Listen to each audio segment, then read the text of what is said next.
দেখুন, সিউড়ি পৌরসভার অধীনে যত পাবলিক স্ট্রিট অত্যন্ত খারাপ অবস্থায়, মানুষ দুর্বিষহ, হাঁটা যাচ্ছে না।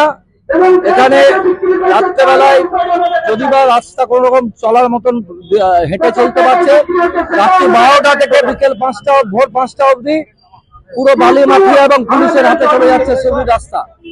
এবং এমন ভাবে বালি পাচার হচ্ছে বা বিভিন্ন দ্রব্য পাচার হচ্ছে যে সেখানে সিউড়ি শহরের লোক অতিষ্ঠ।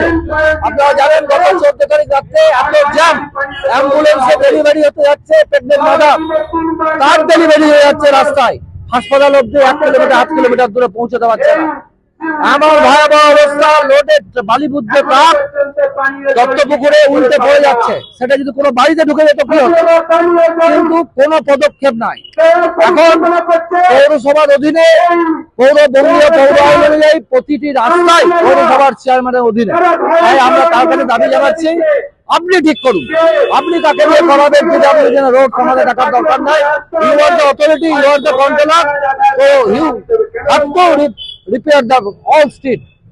তো এইটা আমাদের বক্তব্য। 1 নম্বর। 2 নম্বর, সিউড়ি শহরের লাইট প্রায় অফ, জলে এখনো অপর্যাপ্ত, কবে শেষ হবে ঠিক নয়। এছাড়াও এখানে এমএলএ যার নাম বিকাশ, কিন্তু কাজে তার অন্ধকার, চারিদিকে অন্ধকারে ভরে দিয়েছে, চারিদিকে এনক্রোচমেন্টকে ভরে দিয়েছে। বিভিন্ন পার্টি অফিসের নাম করে, ফ্যান ক্লাবের নাম করে এখানকার এমএলএ দুর্নীতিগ্রস্ত বালি তোলাবাজ একটা এমএলএ, সে কিন্তু চারিদিকে নোংরা করে রেখে দিয়েছে।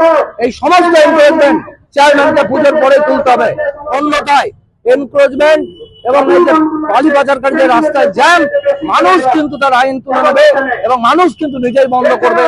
সেদিন কিন্তু দায়ভার এই পৌরসভার চেয়ারম্যানের প্রতি বর্তাবে। এইটাই আমাদের আজকে মূল দাবি, এইটাই আমরা সিউড়ি মানুষের স্বার্থে আজকে লড়াই।